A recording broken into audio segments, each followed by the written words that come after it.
Det vi ser i dag i vores branche, og jeg ved ikke hvordan du har det derude som frisørmester eller som uddannet, det er svært at finde kvalificeret arbejdskraft. Det er i hvert fald det, jeg hører mange af mine kollegaer siger.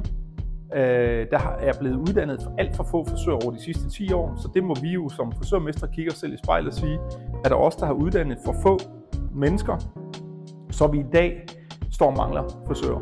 Da vi ved, at karrieren i frisørbranchen ofte ikke er mere end 7-9 år.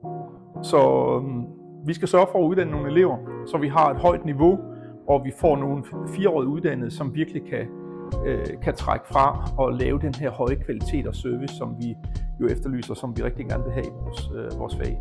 Så vi skal tage nogle elever ind, og derved skal vi jo gøre dem effektivt hurtigt, så vi også kan tjene penge på dem, og at vi ikke har et stort omsætningstab ved at skal uddanne folk, at de kommer til at gå 2,5 år som gulvfejer og lægger håndklæder sammen, og hvad ved jeg, og mister faktisk også gnisten og gejsten og motivationen. Så jeg synes, det er vigtigt, at vi uddanner nogle folk.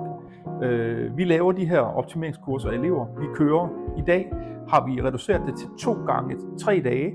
Vi kører lørdag, søndag, mandag.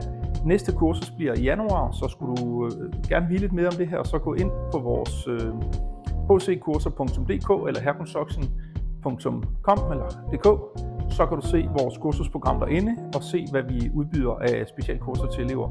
Vi har damekursus, som kører over 2 lange weekender i januar måned, og det glæder vi os vildt meget til her fra vores nye akademi i Bredgade i Kolding, og gør din elev effektiv og kan blive en god omsætningstilgang til din forretning også. Så det vil vi gøre alt for her på det her kursus.